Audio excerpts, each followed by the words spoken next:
Hello, everyone, and good morning, good afternoon, or good evening, wherever in the planet you might find yourself at this particular moment. I'm Chase Jarvis, and I want to welcome you to Creative Live and the Chase Jarvis Live show here on Creative Live, where I sit down with the world's most amazing people and I do everything I can to unlock their brains with the goal of helping you live your dreams in career, in hobby, and in life. And I am well aware that you are not here for me, that you are here for our esteemed guest today. So before I welcome her, I want to just take care of a little bit of housekeeping and invite you to participate in the conversation today. And the best place for your viewing experience, I don't know where you're watching it, but the best place is at creativelive.com/TV. And I say it's the best only because I see your comments and your questions first there. I do see questions and comments from Facebook Live and YouTube Live and Instagram Live and Periscope and whatnot. I get those about 20 seconds delayed. In any case, I will do everything I can to elevate your questions, comments, and thoughts. And as a starter to get things warmed up, I'd love to know where you are on the planet right now. Let us know where you're chiming in from. I'm already seeing some far off places, so I want to welcome you. It's morning here for me on the West Coast of the U.S., and our guest is in New York. So before we go live to New York, I'd love to introduce Adrienne Bankert. She's an Emmy and Edward R. Murrow Award-winning correspondent for ABC News, Good Morning America, World News Tonight, and Nightline. She's reported live from Chiang Rai, Thailand, during the rescue of those 13 boys and the soccer coach that you are probably well aware of. As the world watched that historic rescue, she has also traveled to London to cover the royal wedding of Prince Harry and Meghan Markle. She was the first network journalist to report live from the scene when police officers were massacred in Dallas, Texas in 2016. Her compelling interviews are what first caught my attention. And now she's got a new book out, which also caught my attention. We're going to be talking about, but she has interviewed guests ranging from wounded warriors to celebrities like Lady Gaga, Bradley Cooper, The Rock, Dwayne Johnson, Reynolds, and a lot more. And we are excited to have her today on the show to talk about her hidden superpower and what she believes is also yours, and that is kindness. Adrienne Bankert, welcome to the show. Jace, thank you so much for having me. And I love your intro video, by the way. I would love one for myself. So we need to talk. Okay. You got it. You got it. Happy to. It's only 10 years in the making right now. We've had the show's 10 years old and we keep tweaking it. But thanks for the shout out. We were making small talk just before we went live. And first of all, I want to congratulate you from on the book. And second of all, how in the world did you decide to hang your hat and or write an entire book on what seems like the most simple topic, which is kindness? Yeah, that's exactly what I thought. I thought, this is simple. Why would I write a book on it? My mentor had actually suggested, I know what you write your book on. You write your book on kindness. And I'm thinking, why? One chapter, right? Why? Yeah, like, what am I going to write about? But really, years before, just based on being in this industry, it was funny because his name is Bill Krause. He actually said to me, he was like, you need to start going to a certain level of medical care because the stress of the industry is so intense. We want to make sure that you're taking care of your body because your body is essentially the, conduit with which you work. If you don't have your health, then you don't have anything, right? And with kindness, he really was very intentional about like training me on empathy with my crew and my producers, my photographers. I actually wrote a whole chapter on it. And you did. Yeah. And for me, it's been something where I've noticed that in high pressure environments, deadlines, intense personalities, you have to have a measure of discipline and yet still stay nimble enough to give the right response and to make sure the project happens, but do it in a way where your relationships stay intact because you don't want to burn bridges. I'm sure this is true across the board, but it's specifically true in media. And so I had been in an intentional kindness practice for over a decade. And once I sat down to start writing about kindness, I realized I had a lot more to say. So yeah, that's how it happened. I love it. And I also shared before we were recording that my wife is a meditation and mindfulness teacher with a focus on a practice called loving kindness. And that is when your book first came out. I've been sort of trying to orient myself in the same way that your book comes from. Not just because it's an advantage, as you've also framed it as a superpower at work and in other places, but it just feels good to be kind. Those moments where you look back and and how you made someone else feel are powerful, but it's so much bigger than that. And that is part of where I wanted to start. In your book, you articulate a really interesting backstory of that. In fact, that's how you got your first national gig. Yeah. And and to me, this is, I think kindness as a fuzzy topic sounds interesting, but I'm trying to, for anyone who's tuned in, and we have people from South Africa, we've got people from, is it Portugal? Nice. London. Yeah, Lisbon's in the house. Of course, New Hey, Jersey. Lisbon. Nice to see you. Nice to see you in New Jersey. Yes. Minnesota. What do we got here? Los Angeles, Orange County. Anyway, we've got people all over the world tuned in, and I'm trying to get to the practical part of kindness, because kindness for kindness sake, of course. Right. What No brainer. most people were raised, like, be kind to others. That being said, your point of view is that it's also very practical, and I want you to start with that. Absolutely. So, I've been wanting to be on national TV for many, many years, and I had worked diligently to increase my resume so that I could have all the necessary skills to be there.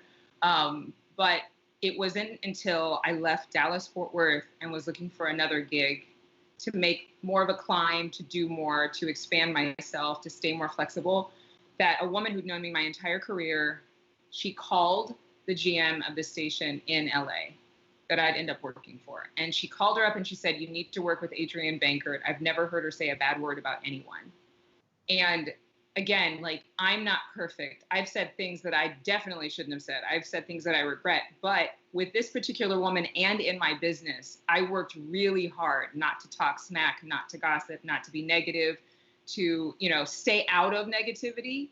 And I had no idea I was slowly building a reputation with this woman. So she called her up, and the GM called me. She said, "I could teach you how to be a better writer. I can teach you how to be a better reporter, but I can't teach nice. I can't teach kind. And that's what we need more of in this business." And literally that was the game changer with whether she would hire me or not. And that was such a big aha moment, because 4 months later, less than 4 months later, she introduced me to ABC Network. And that's how I moved to New York and fulfilled that dream that I had for so long, to be on network television. If it wasn't for her opening that door, I wouldn't be here. If it wasn't for the woman I knew 15 years ago or whatever, I wouldn't be able to walk through the door. So I think that a lot of times we work on our social media footprint, we work on followers, we work on amassing, some type of like presence. And yet quietly, there's this old school principle of reputation that I think a lot of people take for granted. And it's not just looking through somebody's Twitter feed, even though that's what job now employers do. They check your feed, they check your Instagram, they want to know what you're about. But it's what people are saying about you behind closed doors. It's what people are saying about you when you're not in the room that holds even more weight than what the masses are saying about you on Twitter or Instagram or TikTok. Truth. I feel like is it true that there is less kindness in the world now, or is that just a perception because the speed of information that we get and the reporting of crime and the attention that news requests of us doesn't necessarily celebrate kindness? And so is it true that the world is more or less kind right now? And what's your it's an interesting position for you to be in media, which obviously the stories that grab our attention, as we are social animals wired for a negativity bias and for scanning the horizon for saber-toothed tigers. And yet, you as a professional in the news, as now someone who is also purporting or putting forward kindness as the answer to so many of our problems, is there a dissonance there, or help us reconcile those two things? I haven't researched the data on whether there's more or less kindness, or even whether more people are attracted to kind stories. However, just anecdotally, I tell people all the time, if you're going to watch anything, news, movies, whatever, carve out some time to research kindness stories. I mean, there's so many different outlets now and so many different accounts online that particularly hone in on kindness stories. I do it myself on my account, The Unbeatable Kind, and it's still growing, like it's brand new. But what I've done is I've noticed how many other accounts have this focus on grabbing good news or positive news stories or positive events, right? It doesn't have to necessarily be news. It's just a neighbor helping a neighbor, a FedEx driver being honored by an entire street of people. I saw that video and it was really touching. What I have seen is that when I've asked different people or interns, I want you to grab these stories for me, come up with a list, they end up thanking me for giving them the assignment because they say, I feel so much better looking at all of these kind stories. It actually helped lift me out of this feeling of, negativity or just feeling like I want to give up, not having hope. I think that we take for granted the fact that kind stories and visions of kindness and people helping each other does impact us. Like you said, we're social animals. We're looking for the saber-tooth tigers, but inside of us, we really do want to feel warm and fuzzy too. Yeah. And I am all about that. So for people who are listening, like, take the time, take 30 minutes, start your meetings inside of your companies or your Zoom calls with somebody sharing a story of kindness, whether in their personal life or something they saw online. It tends to change the tone when we can relate on that level. And I think that life is more unkind. I mean, we've had these kind of struggles before, but it feels more unkind because we're being bombarded with so much of it because of technology speed, because of the power of broadcasting and what we can have in the palm of our hand. And so I think that's why we have to be even more intentional for ourselves to make choices. Yes, stay informed, but also stay positive, stay lifted, look for kindness. Well, early on in the book, you also update the definition of kindness. Mm-hmm. And I'm hoping you can share that with us. I've got it open here. I want to share with you a section that I highlighted. But before we do, I think grounding us in, again, kindness is a sort of a nebulous bubble. It's something that we probably learned from our parents when we were 4, and I want you to help ground us, help reorient us in when we're throwing around the word kindness pretty casually here, and I want you to help us ground us in your definition. Yeah, because a lot of people even now will say to me, they'll start to know that I'm going to go on a podcast or something and say, oh, you're going to talk about kindness. Okay, great. And then they listen to what I have to say and they're like, oh, like that's different. Kindness with a capital K. Yeah. Yeah, this is kindness with a capital K. I didn't want this book to be another book that was just about, smiling and sunshine and let's all just sing a song of Kumbaya, not that I'm against it. It's just like, it had to be more than that because when we were kids, we were taught kindness. Don't bully, be nice to your sister, be polite. And I think that we assume growing up that we would know what kindness is because we learned it when we were, say, like your age that you referenced 4. But just like love, you think you know what love is when you're in high school and you have a crush. And then you get married and you think you know what love is. But then 10 years later, you realize with kids and mess and drama and life, you really have a deeper understanding of what love is. We don't do the same thing with kindness. And I encourage everybody to delve deeper into what kindness means. That's what I hope to do with the book. But kindness is more than what you do. It's who you are. Kindness is literally your identity. When I looked it up in the dictionary, the old dictionary that I found, Noah Webster's 1828 dictionary, that when I saw the definition of thoughtfulness, consideration, that was great. But when it was also nature, natural propensity, and determination, I realized that we all are hardwired for kindness. It's in our DNA. I really believe that with all my heart. But life is so unkind and hits different people different ways that we do instead of exhibiting who we really are, 100% authenticity is what I call kindness.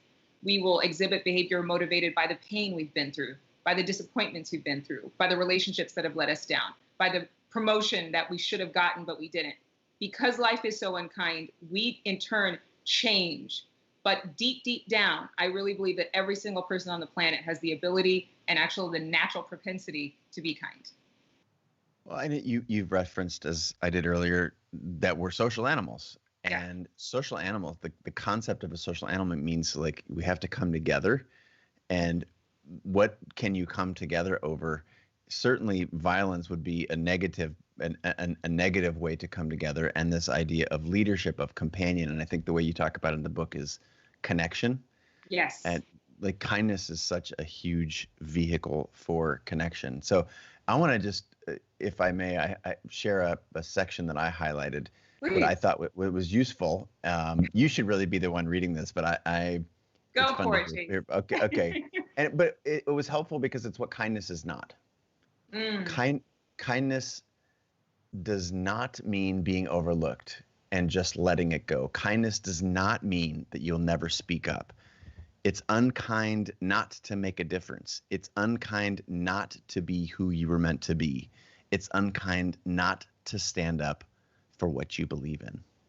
Right. It's so true. Yes, because I realized that, because I've done it and I've seen other people who've done it and I've mentored and coached other people who've done it. When we allow the hurt and the pain of an unkind world to warp our thinking or to change who we are or to isolate ourselves or to cause us to hold back, withhold in our relationships, withhold the gift that we are from being expressed, we are literally being unkind to ourselves and to a planet who needs us, because we are uniquely unduplicatable, is what I say in the book. You know, there will never be another Chase Jarvis for the rest of all history, for the rest of all time, to infinity and beyond. There will never be. And so if you're holding back a part of yourself because of a pain, you're in essence giving us maybe 60 or 23% of what Chase Jarvis really is and who Chase Jarvis really is. So really, you're not giving us you. You're literally giving us a piece of you. And so in essence, we don't ever know what Chase Jarvis will do for the rest of the world, for history. And I know that's very deep, but I really, in my whole heart, believe that kindness is that connection with other people, because who we are is meant to serve humanity. Who we are is meant to bring answers that somebody else could never have come up with had we not spoken up, had we not created the invention, had we not considered how to build the app, had we not started the business based on our unique set of circumstances and culture and experiences at home. And so for me, I think a lot of people think that being kind is just being a yes person or people pleasing or just being so nice and never like conflicting with anyone. But for anybody who's been mentored or anybody who's a high level athlete, your coach doesn't always say it nice. Your coach tells you what you don't want to hear. And I think that sometimes we as individuals, as citizens, we need to say what other people don't want to hear so that we can have an expression that is not only kind, but could be revolutionary. I mean, it could shift culture for the better. All right, you've done a great job, and you do a beautiful job in the book of storytelling and orienting us around, what kindness enables and unlocks.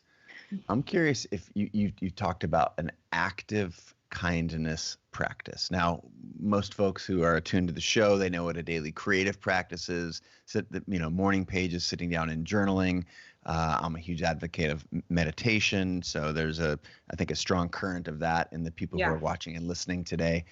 But a kindness practice is new. And I'm hoping you can share with us what your kindness practices and some tips is a too lightweight of a word, but maybe a lens on how anyone who's listening and watching who's inspired by your thoughts on kindness, what they can do to create a kindness practice of their own. Yeah, anything you want to be, you have to start initiating. It's like some people would have in the old days said, fake it till you make it. I don't want you to think of fake anything. But if you want to end up running a marathon, you're going to take certain fitness steps to prepare yourself for that race, right? Even if you're not in the perfect shape, you know that you're going to have to start walking, at least start jogging on your treadmill. And so for me, if you want to be kind, even though you already are, see, somebody who runs a marathon already has the body parts, has the human capability, the human mechanics to run that race. Anybody who's living and breathing right now has the mechanics to be kind, but maybe rusty or maybe completely oblivious to what this means. So I call kindness a fitness practice in a sense, where you'll actually be kind to yourself, doing things like what you were talking about, those creative processes, journaling, dream time, meditation. I love meditative breathing because gratitude is such a part of being kind to yourself. Because if you stop being grateful, if you stop breathing, if you betray the breath, then you're going to have a lot harder time being appreciative of the opportunities and the people that come into your life at the level you need to. And so starting off at the beginning of your day with that kindness to yourself, giving yourself a chance to carve out that quiet time, even if it's 5 to 15 minutes, is so vital. And then scheduling throughout the day or the week kindness practices that are very basic. Make just because calls to coworkers, to colleagues, to friends, to associates. Check in with people, not because you need to make a sale, not because you need anything from them, but just because, especially right now, people are going through levels of response to the stress. You could put some in the area of just going numb. You could put some in the area of people who just are staying busy so they don't have to think about it. You could put some in the area of mental illness, and some post-traumatic stress because of what we've gone through over the past 5 months. To just take a moment and call somebody and schedule it like you would the time that you take to walk your dog, for example, or to work out, will actually make you more attuned to thinking of other people, even just for the sake of thinking of them. Then the second thing you can do is, I had to come up with myself, because of the isolation, ways that I could be kind from the comfort of my couch. I started doing these selfie videos because I miss seeing people's faces that I knew. So I figured they miss seeing mine because, we're covered with a mask if we go outside. And so I would just freeze frame, have the camera on my phone looking at me like I was taking a selfie, smile so it's not blurry. And I would shoot a video, 10 seconds, 15 seconds, telling somebody, hey, I just want to tell you what a rock star you are. I appreciate you. I can't wait to see your face. I would send that to coworkers, and they would literally just have a huge smile back, like, oh my gosh, I love this. This was great. Like, it was such a different response than a text message, which I was getting really weary of seeing. I was so over seeing text messages because between text and emails, there wasn't much else to do.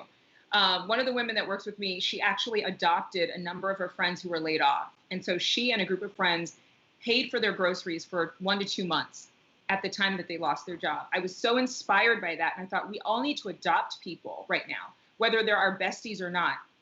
A lot of people have that fostering spirit for children. I want to foster that for my coworkers, for people I don't know as well, but want to care about and invest in. And so I said, well, I can Venmo people coffee. Like, I'll just send Venmos of $10, $20, and they can go get their coffee and their croissant on me, because I would love to take them out, but I can't.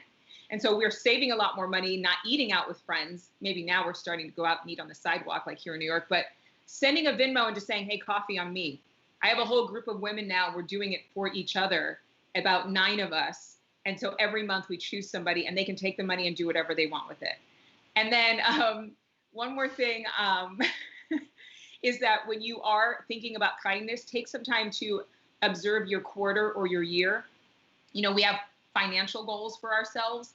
Think of something charitable that you want to give to that would take a little more intention. I was just writing, because I'm writing another book.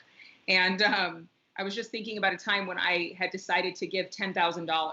And at the time, I did not have $10,000. But because of focusing in on it, I gave myself a deadline of 90 days. Was it 90 days? No, it was, I think it was 90 days.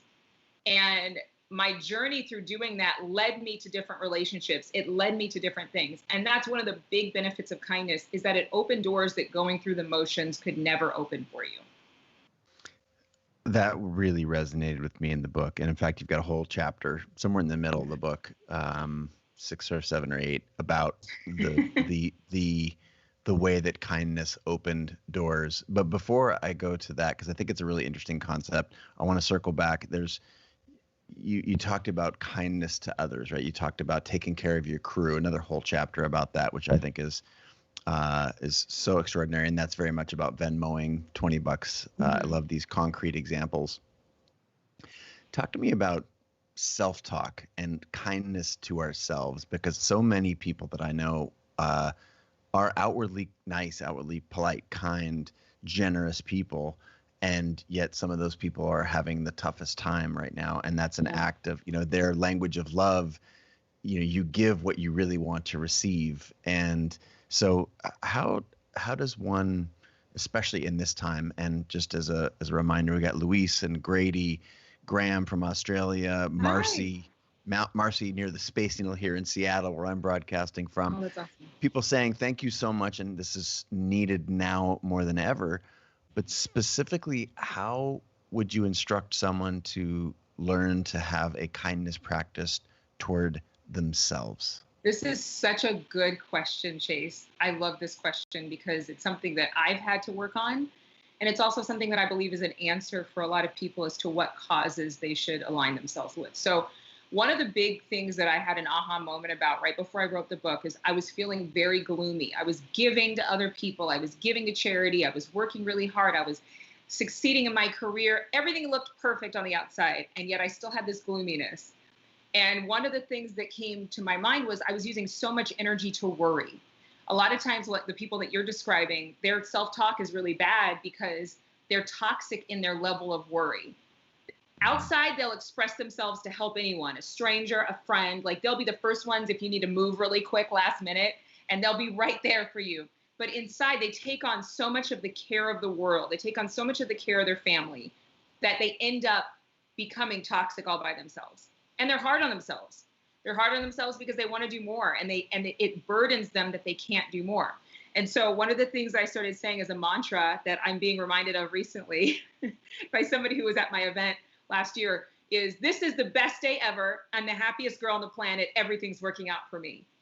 I would say that every single day, even if I didn't feel like it. And every time I say this, the person listening to me has this big smile on my face, like you just did.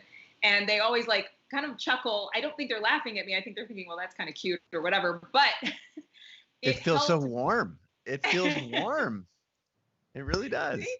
And it's like, imagine yourself saying that, like, I'm the happiest dude on the planet. Everything's working out for me. This is the best day ever. Now, it can look like it's the worst day ever. It can look like everything's falling apart. It can look like, but if I'm using the same imagination, which is vitally powerful, and you talk about being creative, I mean, imagination is such a force. It's faster than any man-made computer. To worry and to think of worst case scenarios and think about how hard it is. I thought, how can I leverage this? And I imagined myself actually having the best day. I imagined myself, and this could be taken back to, hold on 1 second. Don't go anywhere. I'm not leaving you. I love it. Where are you going? I had to plug in my computer wasn't plugged in and it was going to die. And I'm like, no, it's not. 3, 2, 1. Yeah, it's like, stay cool. But it's like I could sit there and meditatively imagine myself like with everything working out and like thinking through the process, seeing myself walking in rooms where people say yes to my proposals, seeing myself having the best interviews. You know, they say to me, you know, oh my gosh, we need, you know, so-and-so to do this interview. Oh, I've got the perfect person, and they name me. You know, seeing things go beyond my wildest imagination and using that. Now, it seems a little selfish, I can hear people say, to think there are people suffering right now. There are people who are having extreme difficulty right now, and you're telling me to imagine it's my best day ever and feeling bad about that. And I want to tell you, if you have your best day ever, I promise you, you will be more generous. You will be more thoughtful. You will come up with answers because your head is going to be more in the game than somebody worrying. A big reason for kindness is not to be a Band-Aid to people's problems, not to be a Band-Aid to social ills, but to keep your head in a space of innovation and solution, because kindness is innovative. You start thinking out of the box about how you can actually generate the money. I mean, that's what I was thinking about, $10,000. I was still in debt from college and my car loan. And I'm thinking, well, how can I get this money? I can't earn any more money. I'm salaried at a certain amount. So I had to start thinking outside of my own boxes. And that innovation led me to actually reaching the goal. And the other part I would say is that for people who have that negative self-talk or who, you know, feel like, oh, like they're not good enough. Brad Pitt is an example I used in the book because I talk about a few interviews. And I was just thinking about how he had told me that when he does a scene, he just like walks away from it like it didn't happen. Like he's able to handle that scene, give his all. You know, we've all seen him act in movies. He does a great job. But then he doesn't carry that emotion that he had to use and channel in that scene and carry it with him to lunch or dinner or to bed at night. He can release it. And it's like, if we have to do that, if we have to see ourselves, I would say in one of my events, I'm just like Brad Pitt. I shake it off. I like let it go and I move on to the next scene in life. If we have to do that, it's really, really helpful. And the third thing I would say is make sure that you're not saying it to yourself, I'm not blank enough. You know, when I was saying to myself during even the writing of this book, I'm not kind enough to write this book, I questioned myself. I'm not kind enough to write a book on kindness. And the words came up in me. If you say you're not kind enough, you're basically saying I'm not enough. Because if kindness is who you are, then there's no enough to it. You are or you're not. So you are. You might have had an unkind moment. You might have had a bad day. You might have snapped at somebody. You might have said something you regret, but that doesn't change that you are truly kind. You had a moment. Don't go off trying to explain yourself or reason with the person or even ask for forgiveness. Just forgive yourself and realize I can return to my kind self at any given moment. So I hope that answers your question. In a beautiful fashion. Okay. But there are the idea of the words that we say to ourselves are the most important words, because essentially you've got to put your own oxygen mask on before assisting other passengers, right? Yes.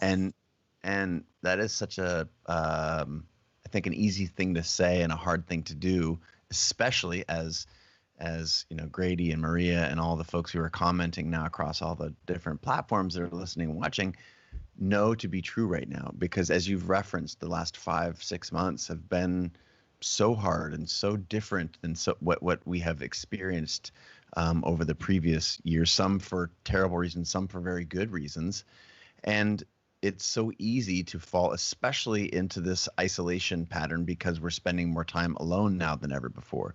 So is there anything that you're doing in particular during this time that you find is a different practice than what you had prescribed previously and what you'd learned about kindness through your career? Is there anything that you're doubling down on now during the pandemic? Well, I find that isolation and pressure actually lend itself to personal development, because you're being squeezed. And so you're seeing the good, the bad, and the ugly. You're seeing those wounds that maybe didn't heal up all the way, that now you have to confront because you're by yourself more, or you're in your home more, or you're feeling that pressure kind of push it to the surface. I find that personal crises and global crises are addressed in the same way. Oh, wow. Okay, this is good. Say more. Yeah, it's true. Because I wrote this book in 2018. And so I had to read my own book. I realized I don't know what to do right now. I was feeling that longing for human connection that I could not get in person. And so it's literally, I could feel it in my chest. It was almost like somebody was, you know how, unfortunately, the sickness that we've seen across the world now, the pandemic, is about breathing. And I was feeling almost like in my chest, I couldn't breathe because I so longed to be with a person. Like, I'm such a social butterfly. What in the world? And even introverts were going through it, you know, to some degree. Like, I had friends that were just going to the store just to go to the store, kind of like, this is the only social interaction I'm going to get today, so let me just go grocery shopping, just to be around people. But what I found, again, that works in times of personal crises or global crises, I had to ask myself 2 questions. This is all that mattered. I had to ask them and answer them as if this is all that mattered. Number 1, who is my heart breaking for right now? Number 2, what problem do I want to solve right now? Because otherwise we get, it's like a cesspool of our own selfishness. We're looking at our own problems. We're feeling bad. We're having a pity party. We're feeling like, I don't know what to do with myself. And we're working all the time, but inside of ourselves, we're complaining and we're disappointed and we're disillusioned and we're just frustrated. And so when I asked that question, who is my heart breaking for right now? Where is my compassion going? When I watch the news or when I'm on social media or when I hear a friend tell a story, what is it that lights a fire in me that I want to solve that or do something for them? And then the second part, what problem do I want to solve? I authentically could notice what things I cared about more than others based on how I responded personally to something. So it was like, okay, let me do something with that. Once I started to do something with that and thinking of other people, I stopped feeling as garbage as I did in my isolation. It opened the walls. It like pushed back the walls. Just an example, before the pandemic, I had that question and answer phase for myself. And it was 2.5 weeks before Valentine's Day. And I asked, who do I want to help? I said, I want to help women who don't know they're loved over Valentine's Day. I don't want to have Galentine's. I don't want to substitute this for a date. I just want to tell people, primarily women, that they're loved and they're worthy, and I just want to bless them and honor them. I just want to give them something, a gift, have an event for them. So I started making phone calls of everybody I knew. I ended up having a Valentine's party that was word of mouth only for women who didn't have plans on Valentine's Day. They all got free swag. People, colleagues, friends, new friends contributed. It was in Soho. We had a sample sale. We had donuts and cupcakes, and everybody got free stuff. And I spoke for like maybe 10 minutes about how it was important for me to show them that they were loved and worthy, and they loved it. And it was a breakthrough for me because I pushed through to make something happen in 2.5 weeks. So, but I was so encouraged that when you ask yourself, what do I really care about right now? It will present itself in an authentic expression of compassion and not just an obligation to give because you know it's the right thing to do. We had so many people in the comments sharing that line, who is my heart breaking for now and who do I want to help? That is such an amazing, simple way of focusing your attention on something that you can actively do. Yep. Thank you for that. And there's also, I don't know if it's a chapter or a subchapter in the book about going the extra mile. Yeah.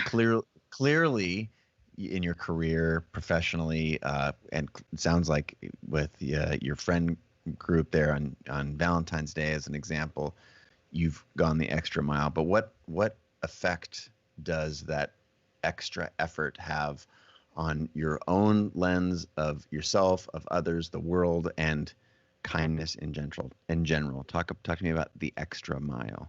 Well, in the specific example that I gave in the book, it was while we were covering a huge story, and it happened to be the eclipse that you could only see once in 100 years. And so there were just a select group of us who were sent out across the country. And I met up with a reporter who had messaged me directly and given me advice about how to set up this live shot for the news.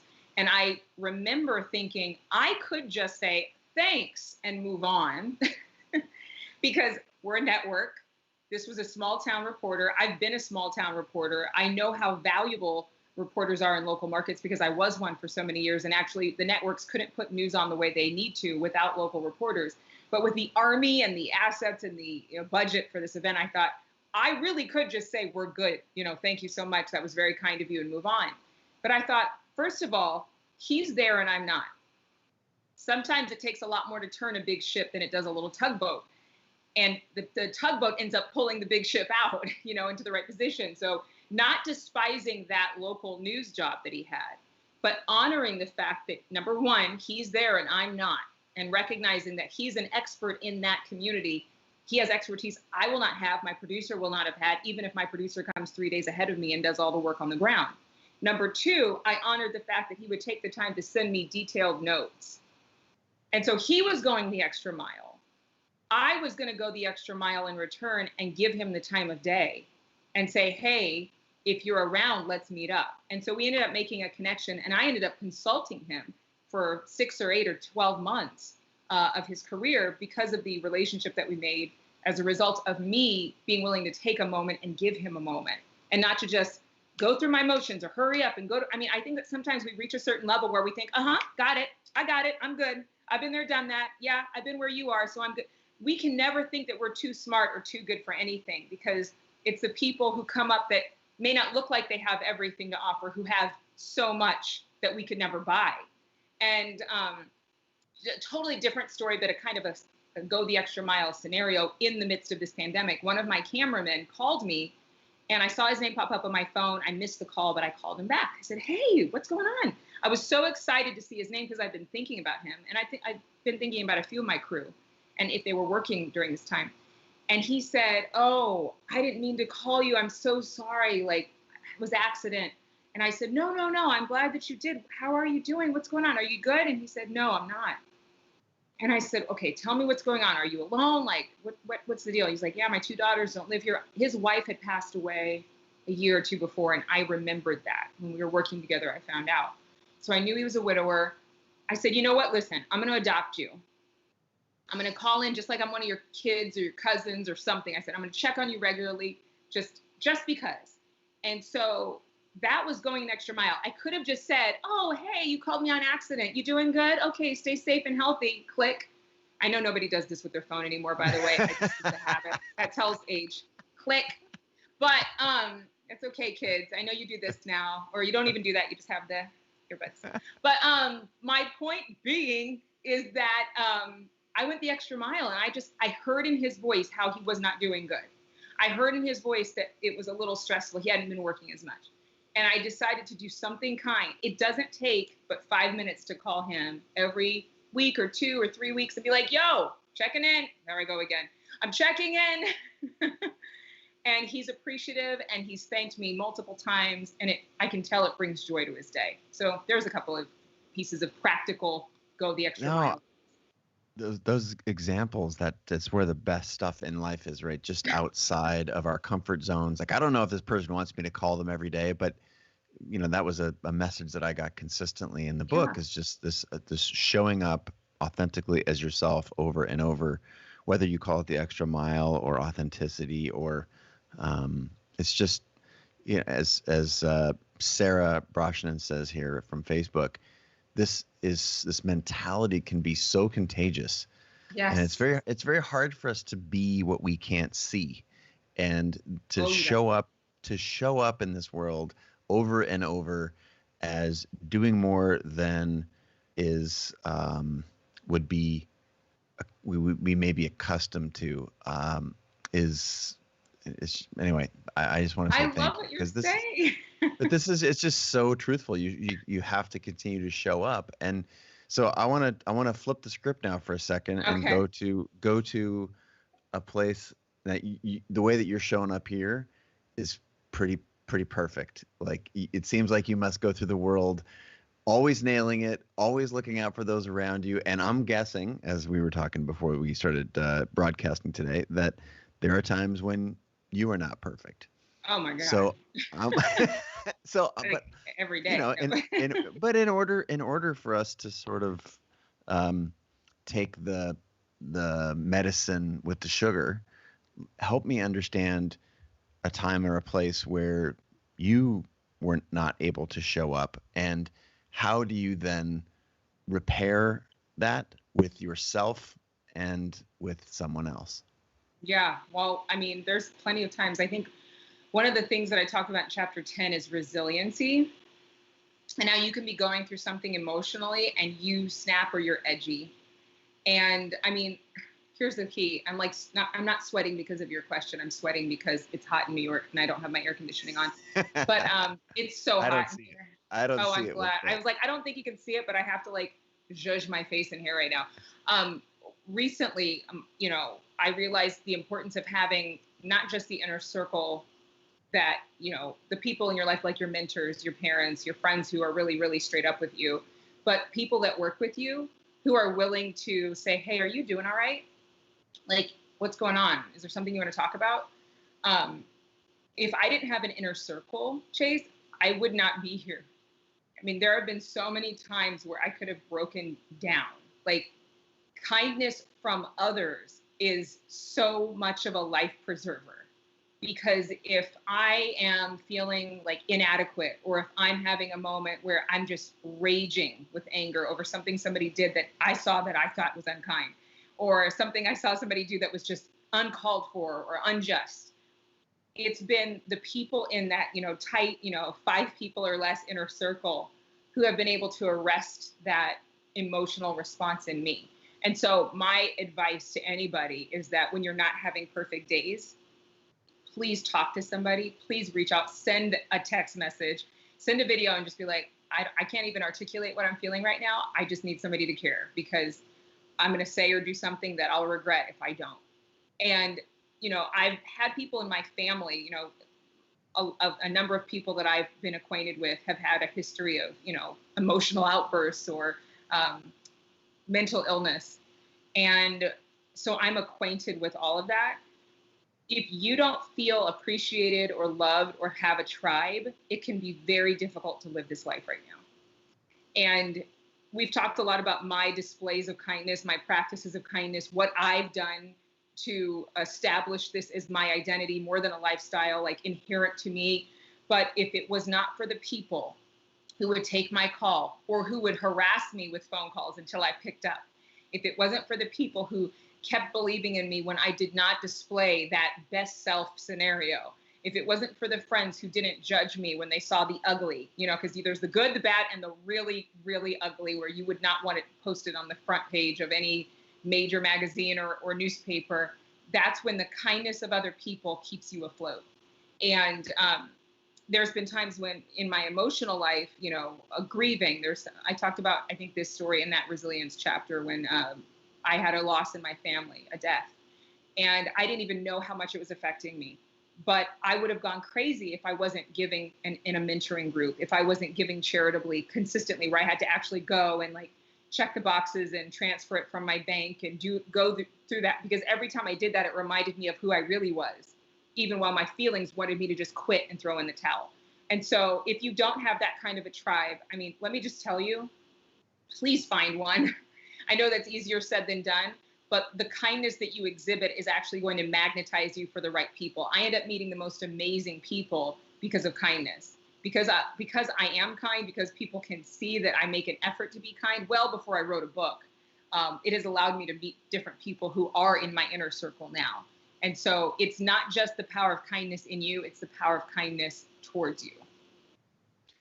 How important is forgiveness? Oh, yeah. Now you're opening a bigger can of worms, Chase. Well, I'm sucked in, and I think this, when I think of, you know, the antidote to me being unkind, and I'm thinking of a particular relationship in my life, when I'm unkind and the response that I get from someone to whom I'm unkind is forgiveness immediately and unqualified, and it has this, it's such a disarming effect. You know, normally we get our hackles up, and that's where conflict arises. And I'm thinking of this particular person. It's my wife, Kate. This is, you know, if I would have a temper flare up, and this is what, you know, one of the things that attracted to her early on in our relationship is she met my anger or frustration or ugliness, as you shared, with absolute forgiveness and almost a just compassion for seeing someone who is, because that's what lashing out is, right? Is you're hurting inside. And, you know, and you mentioned forgiveness a number of times in your book. Just what role is it in, I'll just say, go to you personally, so you don't feel like you have to speak for all of humanity, but what role does forgiveness play in your world when people are sometimes unkind? Here's what I'll tell you. Whenever you are that angry, whenever you are jealous, whenever you are that guarded, it's because you have forgotten you are loved. That's why kindness is such a big deal to me in another sense, because it's an expression of love without saying the words. You know, it's a love for humanity. It's a love for other people. And forgiveness to me, there was one point in my life where I had to forgive somebody, and it was the hardest thing I've ever had to do. And I remember being reminded of how good my life had become and how terrible this person's life had become. Now, there's going to be plenty of people you have to forgive that aren't doing bad, or they don't look like they're doing bad. But for me, I remember thinking, how dare I hold a grudge against a person who is suffering because of the choices that they've made, because of their cruelty. Meanwhile, I've been given a second chance, even though that abuse could have taken me out. I've been given double for the trouble that I've gone through. So how dare you hold a grudge, is the words that came up in me. How dare you? You have been kept safe. You are still here. You are thriving. Meanwhile, this person is suffering, you know, you can call it karma or whatever you want to call it, reciprocity, whatever. But I didn't have to compare us too long to see that I was being kept safe in spite of their maltreatment. There was another time when somebody had angered me, hurt me, and I saw myself, instead of I forgive you, like, let's be besties, let's like make it happen again, I saw myself like a queen on a throne. And if you're a guy, you can see yourself as a king on a throne. And I had my long robe on and I had my scepter in my hand. And the person who had hurt me was being walked out by the guards. I use my imagination a lot. It's helping me. It's beautiful. No, that's part of what I loved about the book, is the storytelling is just beautiful. Yeah, I think of everything that goes on in your mind that you have to rehearse.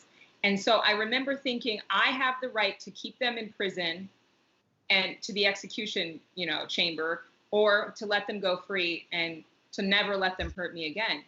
And so I remember thinking, when I would say, I forgive you, it wasn't just I forgive you, which means like what you did was, so absolved that now you're in perfect standing. It was, I forgive you, don't do it again. I'm not going to hold it against you because I am the one that has the power to send you down this path of imprisonment or allow you to go free and show you mercy.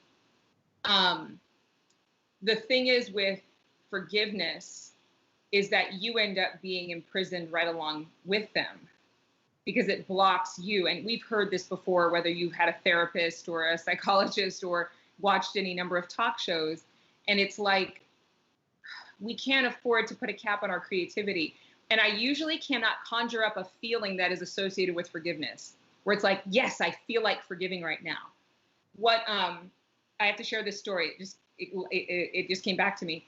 When I was yelled at work in the beginning of my career, at first it hurt because you wanted to retaliate. You wanted to defend yourself. But then there was one instance where a man yelled at me and I found out his mother had died the night before. For the rest of my life and career, anytime anybody raises their voice at me, I think somebody must have died. And I recently, during the pandemic, had a very hard time forgiving somebody. And, the pressure of the pandemic and the pressure of isolation causes your emotions to almost be super big. And I was sitting on my couch and I'm like, okay, I really need a new mechanism for forgiveness because those other ones that I just mentioned were not working. This was a big one. And I thought the words came to me, live like it's their last day. Because, a lot of people who speak about motivation and success are live like it's your last day, like put all the fun in it and all the causes you want and all that. And I thought, no, I don't want to live like it's my last day because I have lots to do. And one day's not going to hold all the good stuff I got to do. But if I live like it's their last day, and I imagined them dying. I imagined that between now and tomorrow morning, they would not exist anymore. Tragedy, illness, whatever. And I thought, how terrible would I feel holding on to these feelings of resentment and anger and unforgiveness if I knew that they were going to be gone tomorrow? Could I let everything go on their deathbed? And the answer was yes, because I've done that. And compassion wells up inside of all of us as humans when we are with someone who is dying. I mean, maybe it doesn't move you when you see it in a movie, but somebody or your friend has a family member who dies, compassion wells up on the inside of you. See, forgiveness is not going to well up on the inside of you every time. But if you can get moved with that compassion, that will rise up. And there are certain triggers, and using those triggers positively, for me, it's death, because that is bigger than any situation that I'm going through. It overrides the anger, it overrides the hurt, and it actually pushes that hurt out of the way so that I make decisions based on compassion and kindness and not based on the hurt that they caused. Very powerful medicine right there. What a lens through which you can look at, because this is, we know this to be true. You said whether it's your psychologist or your therapist, lashing out it's about the person who's doing the lashing, even if you've made a mistake. Exactly. So Ash Jensen has a great question on Facebook, okay. and I want to hit it head on. Where does this kindness mentality switch to codependency? She says, this resonates deeply with me, but I'm also the person who gives too much. And wow. So where, and again, I'm not expecting you to be our psychologist or our therapist. I know you just wrote the book on kindness, but I think it's a fascinating question. And I can hear in Ash's question embedded in there is that there's a fear of giving too much, and she's done that in the past, and that she feels that has been taken advantage of in some case. And so for all of the Ash Jensens out there, What advice would you have about continuing to show up in a kind way and not feeling that at some point you will be taken advantage of? This is one of the number one questions that I get, because there is this innate fear in most people, especially people who have a focus on kindness or desire to live their best life, that they will be taken advantage of. And she answered her own question that she gives too much. Something about being kind to yourself is you get to know yourself much more in those quiet, still moments of the morning. I would encourage Ash and anybody else, take the time to get to know what you need and what you really want. Because what it sounds to me like is you have a hard time telling people no. And if you have a hard time telling people no, you have either a sense of obligation, you don't want people to not like you, or you feel it's your responsibility. There's some martyrdom there. Again, I am not a psychologist. I'm not a shrink. I don't even know if saying you're a shrink is a negative anymore. So forgive me if that's a negative word. I have no idea. But I'm not a therapist. But from my experience, so take some time, get to know yourself. What is your real motivation for giving? If you're giving too much, why? Study yourself. Ask those closest to you, why do I give so much? And let them tell you honestly. Go to somebody who you know does not placate you at all, and find out what they would say from the outside looking in, and decide ahead of time not to push back on it, because a lot of times they're going to say something that you are shocked by or would resist, or you know what I mean? It could be because to you, you're giving a lot because when you were a child, they told you couldn't give to, your friend's lemonade stand or something. I don't know. There could be some deep-seated thing, or it could be that you really just don't like making enemies and you think that somehow by giving, you'll make everybody like you. I don't know your particular situation. But number one, be kind to yourself by getting to know yourself. Why? What is your real motivation? Because that's not kindness. That could be placating. That could be people pleasing. Number two, know your players. A big part about kindness, if you look in my book, is about knowing the people around you. It is not about saying yes every time. In fact, knowing your players means you know when to say no, because you know their motive. And so you want to study the people around you. And another piece is that you want to allow other people to be kind with you. The key is to make this contagious. The key is to make kindness famous. And so what you would like to do is to study other people and find out what brings out the helper in them. For some, it's them feeling like they're the expert, like they're the smartest one in the room. Treat them like the smartest person in the room, and then ask them to partner with you to give to that thing that you care about, so that it's not just you giving all by yourself. Spoken. I've been asked this before. It feels like I just feel like I'm getting up off the therapy couch there. Graham Lawler on CreativeLive TV is saying, this has absolutely made my day a much better one. Thank you. Luis has a question that I think is on par with that question we just got from Ash. And it's, how do you balance? He uses the word likability, which I think I'm going to say, I want to substitute that for kindness, because likability seems to be about you. But let's substitute. I'm going to tweak Luis's question a little bit, because I do think it's really powerful. And it's how do you balance kindness with honesty?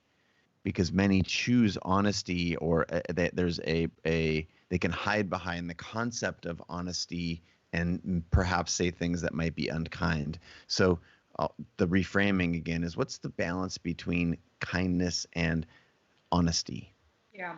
Well, number one, honesty for a lot of people is authenticity. That's their own personal definition. There are a lot of brash people who think that that's realness.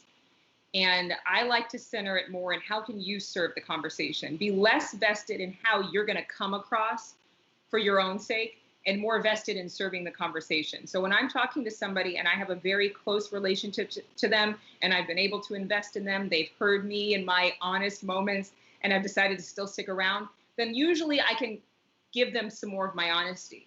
But for most people, maybe who you work with or who you've known only for a short time, you're only acquainted with, that level of honesty isn't necessarily going to serve further connection. Kindness, remember, kindness is a connection. Nice is politeness. I don't want you to just be polite and stop there just to avoid somebody not liking you. But what I want you to do is listen more than you speak. I got a really good piece of advice, which was listen to somebody talk without really saying anything when you first meet them. Let them dominate the conversation, because you're going to learn everything about them within 15 minutes. You're going to learn what their pet peeves are. You're going to learn what they are motivated by, what is most important to them. People have a tendency to express themselves oftentimes. Now, this doesn't work for everybody because not everybody's a good listener. But rather than consider being kind or likable, inside of yourself, find out what makes them tick by being a much better listener. And that will bode well for you as you develop and you further connect through kindness. I'm going to keep going with the questions from the community. That was an amazing answer. And this particular question it's in the same vein as Ash's, and it's maybe some more suggestions around setting boundaries. And does kindness have boundaries? Yes. Oh my gosh. Yes. The boundaries for me is, again, a relation to knowing your players. So if you have somebody in your life who tends to, I'm just going to use a random example, okay? If you have somebody in your life who tends to want to take all the credit for a project's success, somebody who's motivated mostly by their own, the smell of their own breath, like they just love to be the one that gets the attention, gets the kudos. If you know that in advance, then you want to have boundaries around yourself in order to try to think that you can fix or change them. Because a lot of kind people want to help people along, okay? Instead of doing that, recognize that that's their motivation. And when you send them a request to help with a project or to do something with you, remember, hey, listen, I want to tell you thank you again on that last project you worked with us on. You were amazing. And then give maybe an example quickly. Then I was wondering if you'll consider da-da-da-da-da-da. See, I'm allowing my boundary to actually expand my ability to work with that person in a functional way. The boundaries of it are that you want to actually not treat everybody with this cookie cutter of what kindness is to you and your definition. You're going to have to be extremely nimble if you're truly kind, because kindness is extremely situationally aware. You might have family members, here's another example, who want to borrow money from you. Or friends who are asking you, hook me up. You have to decide in advance which is right and which is wrong. Go with peace. If you get that funny feeling, don't think that you're being selfish or unkind. Maybe you're not supposed to give to them this time. And be okay with saying, you know what, that's not going to work out for me this time. Don't apologize for it. Just say, it's not going to work out this time, buddy. And move on. Don't second guess yourself. There's a reason inside of us. I believe that fear is an innate character trait to keep us from doing something that would cause us danger. And I believe as you develop in kindness, you're going to have more of an innate sense of being able to make the right decisions for yourself at the right time. I call kindness the sixth sense.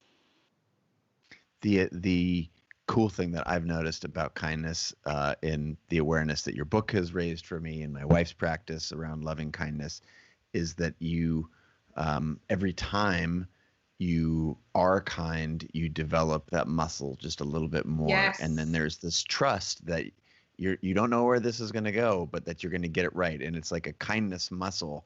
And of course, I dropped the ball plenty of times, as we've already sort of walked across that territory. But the idea that helped me through this was just this little muscle getting stronger and stronger, this situational awareness, your ability to recover from even a moment of unkindness, or the ability to trust yourself in that. I liked what you said about kindness being so situational. And now clearly there's an emotional intelligence, at play here. Yeah. Is developing your EQ overall different from developing a practice of kindness, or are they one and the same? I think that kindness supersedes emotions, because kindness is like love. It's a choice. A lot of people want to put love in an emotional category. Love has nothing to do with emotions. You have to choose to love somebody. The things that come along with love, and again, I'm not a doctor, so don't quote me. Don't say, oh, Adrienne said something that was against science. It's really about, you are in a marriage. There are plenty of times you don't feel like staying married. You in a friendship, there are plenty of times you don't feel like being their friend anymore, but then you patch things up and you move on. You decide that you want to wake up with that person every single morning if you're married to them. So, or if you decide to cohabitate and you decide to stay in that relationship, there are times when you want to walk out and not come back, but then you change your mind. So does that mean you didn't love them anymore? No, it means that you chose to take a break, but you didn't choose to stop loving them.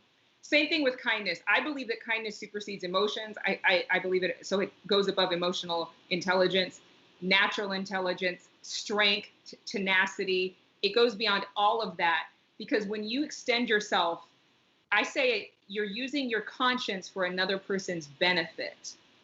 It actually develops that muscle memory that you were talking about, where you'll actually know what's right all the time. When you are working in a team, I mean, I think of like really famous athletes who are so explosive on the field, but they had a reputation for being very difficult to work with. I think that in all industries across the board, people are not going to just look for people who are skilled and can do the job well, or have even a nice resume or a nice, few sets of recommendations. I think they're going to look for people who are truly kind and compassionate and have the ability to work in teams in a way where they're thinking of others more than themselves. And thus we come full circle to the reason you wrote the book, right? It's like it is a superpower, and the sentiment is very clear in the comments. And my personal gratitude to you for writing the book is that it really is a superpower, and our ability to have you on the show, not just any old time, during a time when there's a lot of hard stuff going on, and where there seems to be isolation, and in short, where we need kindness more than ever before. I want to say thank you. And you've got thank yous pouring in from Illinois, back, we hear from London again, and another South Africa, just folks all over the world saying thank you so much. And again, I don't know if you can see on my Kindle screen here, folks at home. I can. There you go. Adrienne, it's just been a treat to have you on the show. Thank you so much. And are there some coordinates that you would steer people toward where we can get more of you? If this 70 minutes hasn't been enough, where would we go to get more from you? Well, adriennebankert.com is my website. I am in the works of updating it, so forgive me that you might just see a landing page, but it's under construction. But you can still reach me there for the places you can buy the book. You can go to Your Hidden Superpower. There's an e-course on kindness where you can actually start the process of initiating that kindness to yourself, knowing more closely who you are and your expression of kindness, because it's like your thumbprint. It's an indelible mark you place on the planet and others around you. And then you can also join the book club. You might be a little late, but every Friday we are on Your Hidden Superpowers Facebook page, and you can join in on Friday Live with me, where I'll talk about the book and answer people's questions. Amazing. Thank you so much for being on the show. Again, Kevin and Sarah and Catalina and Augustine just chimed in. Tula from Finland. Wow. Just a huge debt of gratitude for being on the show and for inspiring us to be more kind in a world that needs it now more than ever. Adrienne, thanks for being on the show, and to everybody else in the community, thanks for tuning in, and we hope to be with you again tomorrow.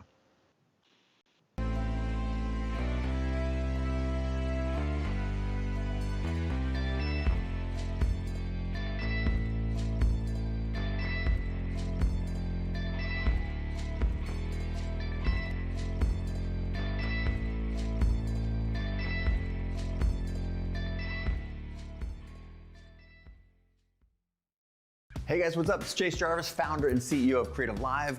You all know that we have more than 2,000 classes and more than 10,000 hours of learning, inspirational, and motivational content on the platform. I'm super excited to announce a new experience on CreativeLive. It's called Fast Class. You've told us that you're busy and sometimes it's hard to dive into a full class from start to finish. So essentially, we're now giving you a shortened highlight version of our top CreativeLive classes. You can always dive into the full class with 5, 10, or 15 hours of great content. But now, if you're just looking to focus on a few of the highlights or want to be able to skip quickly to something that really interests you, you can now get a shortened fast class version of that class. We're also thinking this might be able to help you explore a new craft and save time while doing it. This is a great tool to curate your learning experience to help create the life that you seek. So you're probably thinking, great, how do I access this new experience on CreativeLive?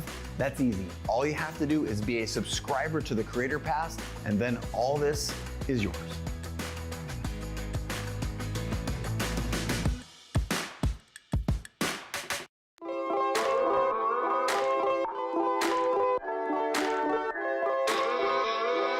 If you're feeling isolated and looking for creative connection, try tuning into creativelive.com/TV. That's where we've got a 24/7 live stream from the kitchen counters. I can do that backlit shot that I really like to do. From the studios and living rooms of many of the world's top creators, where we're doing musical performances, Q&As, cooking shows, virtual book tour events, drawing, spoken word poetry, and more. Life passed me by waiting for an invitation when the world is greater than my nation or my occupation. Be someone you've never been. You feel all that adrenaline, it's medicine. It actually helps me feel like my days are more purposeful. I hope that out of this deep pain will come some collective growth. Dive into Creative Live TV today.